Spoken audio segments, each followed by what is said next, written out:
کەسایەتیەکی ئەکادیمی جیاواز لە پیشەکەی خۆی لە سنووری چیاکانی سۆران سەرقاڵی چاندنی بەڕوە و گروپێکی لە شار و شارۆچکەکان بۆ ئەو مەبەستە پێکهێناوە. عومەر برادۆستی هەڵگری بڕوانامەی ماستەرە لە زانستە ئیسلامیەکان و تاوەکو ئێستا دانەمەزراوە.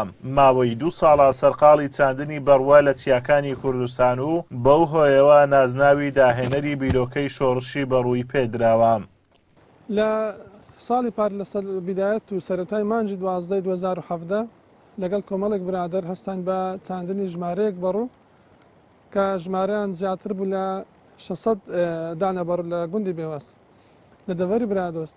سپاس لەخوا هەر زۆربیان شین بووینە و لەو ساڵش زیاتر تاوەکو ئێستا زیاتر لە 1000 بەڕوومان زیاتر چاندێ لەگەڵ کۆمەڵێک خۆبەخش هەر لە دەڤەری برادۆستەوە بگرە لە ناو شاری سۆران بگرە و لە دەڤەری باڵەکاتی بگرە لە هەندێک شوێنان کە ئەو شوێنانی کە پێمان گونجاو بوو لەو شوێنانە زیاتر لە 1000 دانە بەڕوومان چاندەوە نیازمان هەیە زیاترش بچێنین. عومەر برادۆستی بەم کارەی دەیەوێت خزمەت بە ژینگەی کوردستان بکات و هاوڵاتیانیش چاولەو بکەن و ڕێژەی سەوزایی زیاتر ببێت. ناوبراو لە وەرزی پاییزدا دەست دەکات بە هەڵگرتنەوەی بەری داربەڕوەکان، دواتر لە وەرزی پاییز کاتێک خاچی چیاکان شێدار دەبێت دەست دەکات بە چاندنی بەڕوەکانی.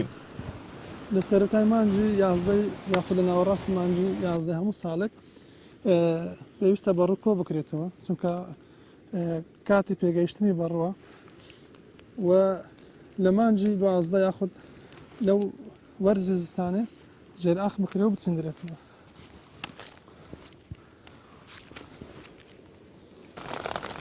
بەڕوو یەکێکە لە دارا بەتەمەنەکان و بە پێی زانیاریەکان تەمەنی دەگاتە 200 تا 400 ساڵ دەژی و لە جیهانی 600 جۆر لە داری بەڕوو هەیە.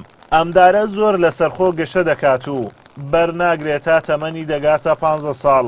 هاوکات بەرەنگاری هەموو جۆرە کەش و هەوایەک دەبێتەوە و بەڕای شارەزایان خاچی کوردستان تەواو گونجاوە بۆ ڕواندنی داری بەڕوو.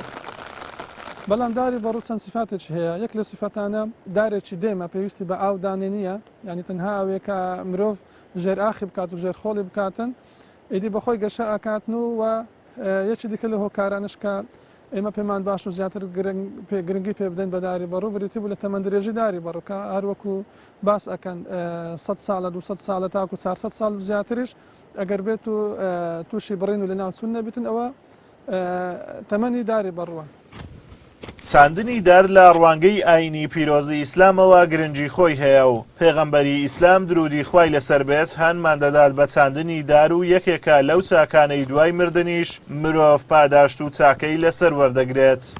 ئازادۆمەراوەی کەناڵی ئاسمانی پەیام، سۆران.